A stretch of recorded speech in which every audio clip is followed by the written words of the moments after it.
నాకు ఇష్టమైనవన్నీ ఇచ్చేదానివి, ఇప్పుడు లేవు. ఏమేమి ఇష్టమో అన్నీ మర్చిపోయానమ్మా. నువ్వుంటే ఎప్పుడు గెలిచేదాన్ని, ఇప్పుడు ఓడిపోతున్నానమ్మా. పాలు తాగేస్తున్నాను, క్యాబేజ్ కూడా తినేస్తున్నాను. మా ఫ్రెండ్స్ అందరికీ నువ్వు కేక్ చేసి పెట్టేదాన్ని, ఇప్పుడు నేనే నా ఫ్రెండ్స్ ఇంటికి వెళ్ళి కేక్ తింటున్నానమ్మా. రాత్రి భయం వేస్తే నేను గట్టిగా పట్టుకొని పడుకునేదాన్ని, ఇప్పుడు భయం వేయట్లేదమ్మా. ఎవరికి చెప్పనమ్మా? నీకు తెలీదా నన్ను అట్లా వదిలి వెళ్ళకూడదని? ఎంత చిన్న పిల్లని అంత పనిష్మెంట్ ఇస్తావా? అయినా నువ్వే నా బెస్ట్ ఫ్రెండ్వి.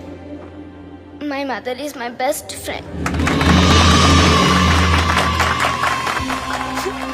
అమ్మాయి అది వచ్చిందన్న. ఊరుకోరా, ఏం కాదురా, అంత మంచి